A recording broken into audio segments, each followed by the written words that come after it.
E aí, galera, tudo bem com vocês? Tudo legal? Vamos para mais uma aula de teoria da comunicação. Continuando, eu já tinha programado essa aula no primeiro semestre, falei para vocês que eu ia deixar agora para o segundo semestre, mais próximo das eleições. É um conteúdo fácil, mas esse material que eu vou disponibilizar para vocês é muito cheio de pormenores, bem detalhados. Tem opinião de vários pensadores aí. Então, eu vou passar, porque a ideia não é que essas aulas sejam longas, demoradas, sejam cansativas. Eu sei que é um saco assistir vídeo de aula no YouTube, na internet, mas vamos ter que encontrar essa ferramenta aí, ter que trabalhar dessa forma com vocês. E essa teoria de hoje, que na verdade já também é uma das efeitos de longo prazo, uma das teorias de efeito de longo prazo, a gente falou já, eu já citei mais ou menos ela lá no primeiro semestre, ainda em meio de maio, junho, ela é muito prática, porque de uma certa forma vocês todos já devem, a hora que eu começar a descrever ela, você vai mais ou menos entender. E se a gente tivesse numa sala de aula, ela seria fácil de ser detectada, tá? Vocês vão entender o porquê daqui a pouquinho. Vamos falar sobre espiral do silêncio. Você fala, meu Deus, que coisa terrível. Uma espiral do silêncio, que as pessoas ficam numa espiral silenciosa. É mais ou menos assim mesmo, tá? Por quê? Vamos começar as definições. O que a espiral do silêncio prega em si, tá?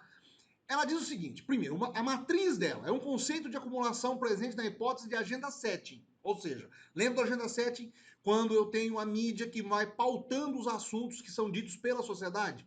A mídia vai criando conteúdos que são os conteúdos que são ditos pelas pessoas no dia seguinte, depois que assistem um jornal. Tá legal? Então, espiral do silêncio é um braço, é uma variação, é uma derivativa de agenda setting, tá?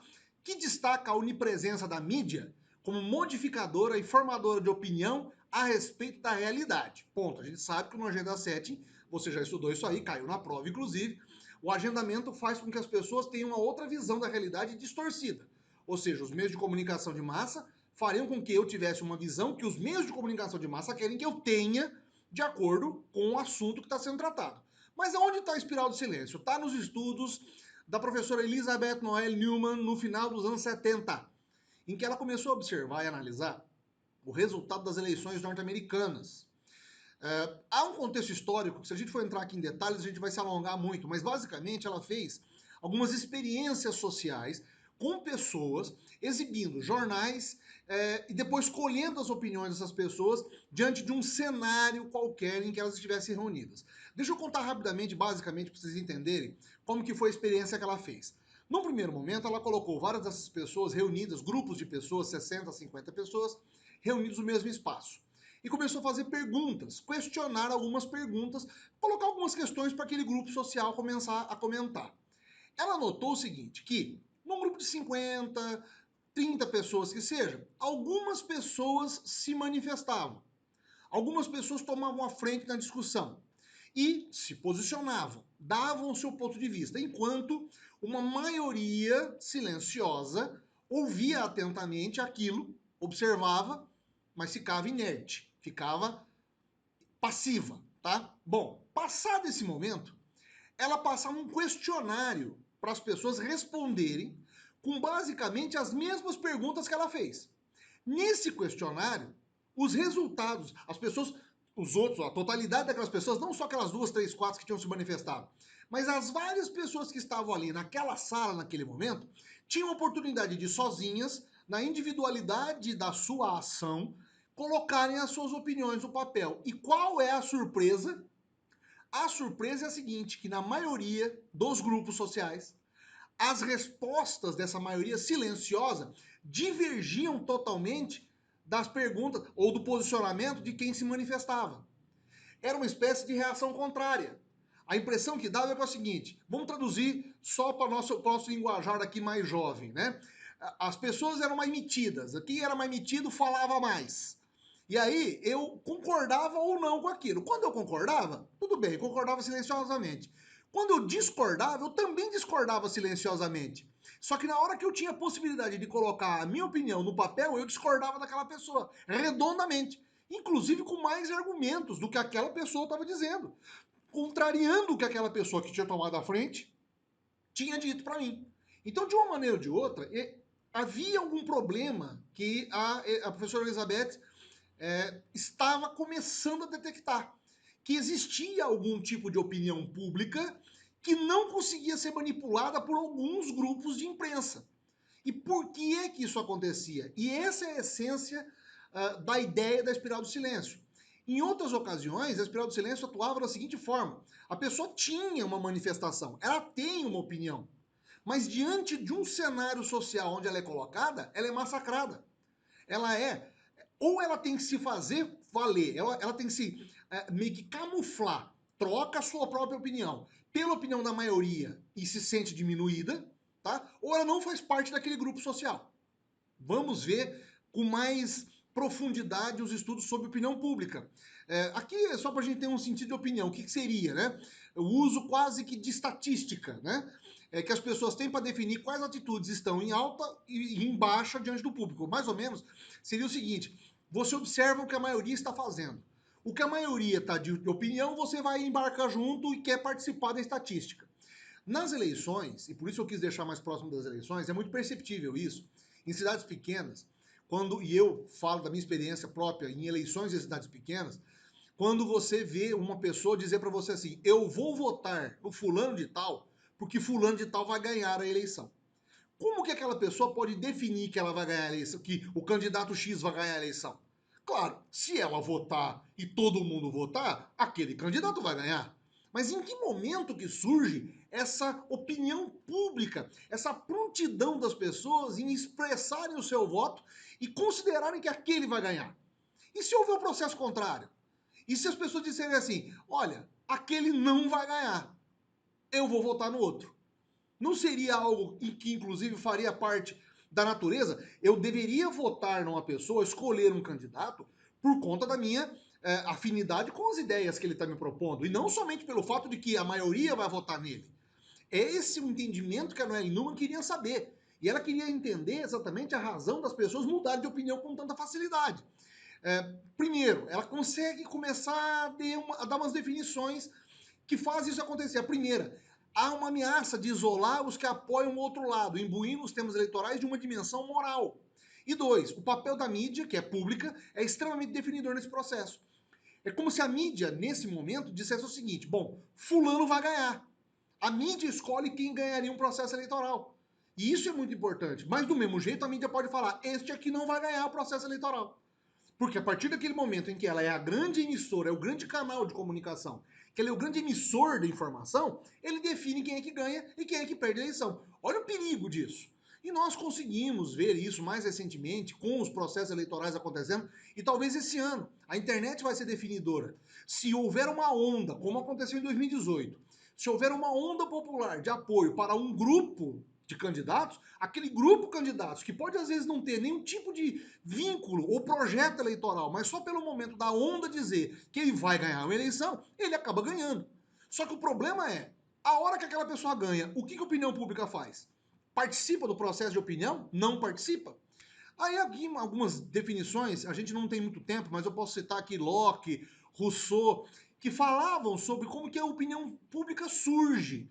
O mais David Hume também falou, James Madison, mas o mais importante, que é importante a gente frisar, depois eu quero que vocês leiam com mais rapidez, mas é o Alex de Tocqueville, que é um francês, foi político, inclusive, francês, participou ativamente ali daquele movimento da França, da reconstrução da França, como uma entidade, uma nação, um Estado à frente do tempo iluminista, diz o seguinte: quanto mais se pareçam os homens, mais débil se torna cada um deles em comparação com todos os demais. Ou seja, a equiparação das opiniões.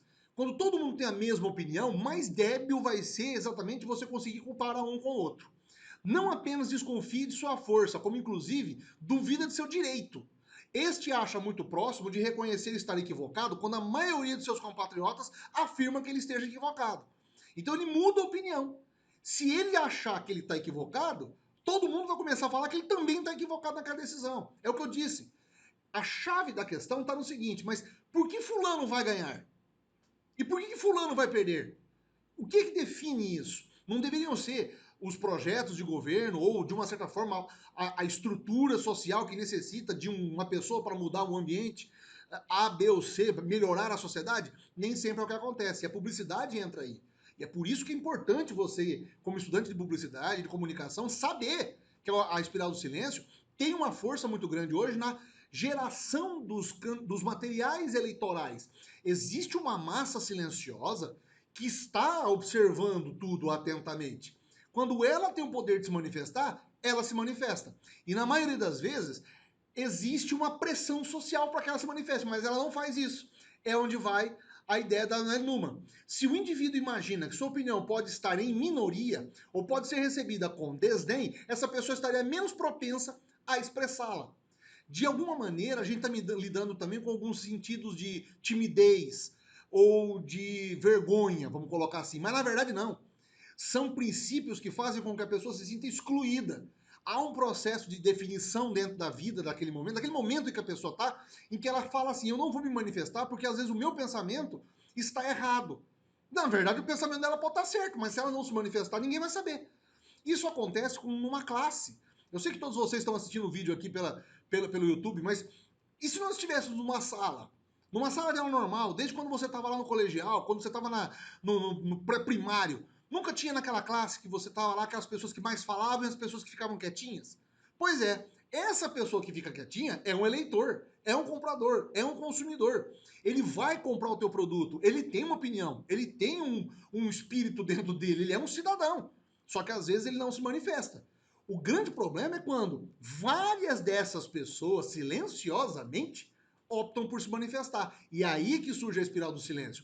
Indivíduos são influenciados não apenas pelo que os outros dizem, mas também pelo que imaginam que os outros poderão dizer. Há um bloqueio que faz com que eu não participe do momento da discussão. Mas na hora que eu tiver a possibilidade, eu vou falar que é um desenho básico para vocês entenderem. Veja, às vezes a pessoa chega com uma intenção, ela tem uma ideia, mas o grupo social massacra aquela pessoa a tal ponto de ela ignorar o seu próprio pensamento e ela se sentir dentro da coletividade, como sendo mais um item dessa coletividade. Essa figurinha é muito legal, é muito interessante, porque ela expressa mais ou menos aquilo que acontece com as pessoas. O problema é quando, e aí vem o pensamento do Solomon Asch, que também é um outro pesquisador, foi um cara que também nos anos 70 fez um bom trabalho sobre opinião pública, é o seguinte: as pessoas, em sua maioria, amoldam-se ao que pensam ser a tendência de pensamento da maioria das pessoas que as rodeiam. A espiral do silêncio, por exemplo, estaria muito vinculada, hoje na internet, por exemplo, aos grupos de aceitação. O grupo que torce pelo time tal, o grupo que curte o tipo de música tal, o grupo que curte o rolê A, B ou C. E essas pessoas se sentem parte daquele grupo. O problema é quando há algum tipo de distensão, que a própria Noelle Neumann vai definir como sendo distensão, quando há alguma coisa que sai fora. Quando essa pessoa distende ou ela acredita que pode ter uma outra ideia que diverge da maioria, ela pode ficar excluída. Então ela às vezes se faz fazer parte, se faz participar de um grupo somente pela aceitação. Mas ela acaba sendo parte dessa aceitação e escondendo a sua própria opinião, a sua opinião geral e pública diante daquilo. A opinião pública, portanto, é um processo de interação entre as atitudes e as crenças individuais sobre a opinião da maioria.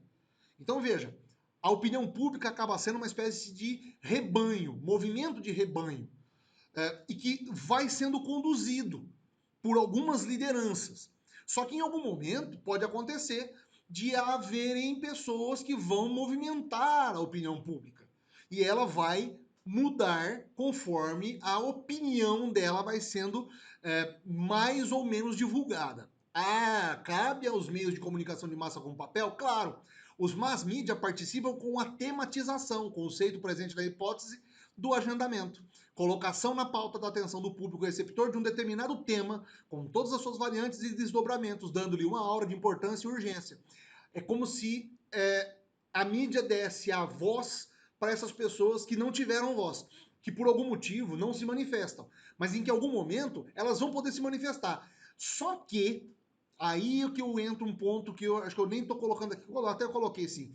Quando eu disse aqui, a consonância e a acumulação. Nós temos exemplos mais recentes que fazem com que que a espiral do silêncio, eu quero mostrar aqui, ó, a questão do isolamento. O medo das pessoas do isolamento que faz com que elas não participem diretamente do processo decisório. porque elas vão se sentir isoladas. Mas aonde eu quero chegar? Segundo Elizabeth Newman, a tese de que os mídias não modificam atitudes, mas apenas reforçam-nas, não pode ser sustentada sob determinadas condições de consonância e acumulação. Aí que vem. O que acaba acontecendo em alguns momentos é, eu tenho um excesso de consonância, um excesso de acumulação de informação, que faz com que em algum momento haja uma ruptura. E aí uma parte da opinião pública discorda naturalmente daquela tese. E aí eu tenho a pessoa sendo contra porque ela é contra porque de tanto que a mídia falou. A grosso modo seria essa a representação, certo? Eu estou explicando assim bem rapidamente, de uma forma mais didática possível para vocês entenderem. Mas nós tivemos um exemplo em 2016, a eleição do Donald Trump nos Estados Unidos. Os Estados Unidos elegeram Donald Trump não pelo voto popular, mas sim pelas cadeiras que foram votadas dos delegados. Houve uma votação em massa, massiva, nos delegados que apoiavam Hillary Clinton. Mas também houve uma população que foi votar nos delegados do Donald Trump. E essa população, às vezes, não descarregou a quantidade de votos necessários para os delegados, ou num grupo, por exemplo, de 10 delegados em um estado, grandes massas humanas votaram, por exemplo, em somente 3 dos candidatos democratas. E os outros 7 tiveram baixa votação, mas o suficiente para fazer eleger, e eram delegados que estavam do lado do Donald Trump. O sistema eleitoral lá é meio diferente, tá? Eleição 2018 do Brasil. A eleição 2018 do Brasil, com a vitória do grupo do presidente Jair Bolsonaro, foi a maior prova disso. Enquanto setores da mídia, da imprensa, e da cultura, e das artes lutavam contra a eleição do Bolsonaro, ele acabou elegendo, ganhando inclusive no primeiro turno, e no segundo turno, com uma margem pequena, é verdade, mas acabou ganhando, porque existia uma massa silenciosa de pessoas que não estava coadunando com aquilo que estava sendo dito até então no discurso da televisão. Ou seja, de tanto se falar de tal informação, as pessoas começaram a questionar a fonte daquelas informações, ou o veículo de comunicação ao qual aquela informação está saindo. Hoje a gente tem quase que diariamente isso acontecendo nas televisões, nos jornais que a gente está acompanhando por aí. Seguindo mais ou menos para o final, eu quero chegar nessa forma. Esse foi o desenho que a própria Noelle Newman mais ou menos decreta, né? Em que ela diz que o tempo faz com que a espiral aconteça, né? Eu tenho um enfraquecimento da opinião minoritária, uma opinião majoritária que obtém força automaticamente, enquanto eu vou contando com a falta de vontade de expressar das pessoas e uma opinião majoritária se expressando também. Então, por isso que eu senti de espiral. Enquanto vão caindo algumas coisas, outras vão subindo. Enquanto a maior parte das pessoas vai deixando de manifestar suas opiniões, a maior parte das opiniões dominantes toma o lugar. Porém, em alguns casos, acontece o inverso. E é aí que a publicidade entra, que a comunicação entra, para tentar encontrar o caminho no meio no meio desse turbilhão de informações, dessa espiral de informações, conforme a gente está citando aqui. Então, veja, eu quero voltar para a gente mais ou menos encerrar, mas dizer que espiral do silêncio é importantíssimo para você entender, você que vai ser um criador de conteúdo, vai trabalhar com publicidade ou com comunicação em geral, para você entender que o público hoje, ele não é passivo somente. Ao contrário das teorias hipodérmicas, da teoria hipodérmica que considerava como todo mundo sendo igual e uma massa homogênea, não. Existe sim uma manifestação de um grupo A ou B ou C, mas existe uma massa de pessoas que não se manifesta. E essas pessoas são atingidas pela comunicação da mesma forma, ok? Essa é uma das mais recentes teorias da conspiração, não, da comunicação, mas que a gente consegue ver na prática um pouco. As pessoas tampadas podem estar com a boca tampada, mas com o cérebro em bastante atividade, pensando bastante, tá legal? Bom, bastante informação, espero que vocês tenham gostado. Semana que vem a gente volta a falar mais e vamos em frente, tá legal? Um grande abraço para vocês, até lá!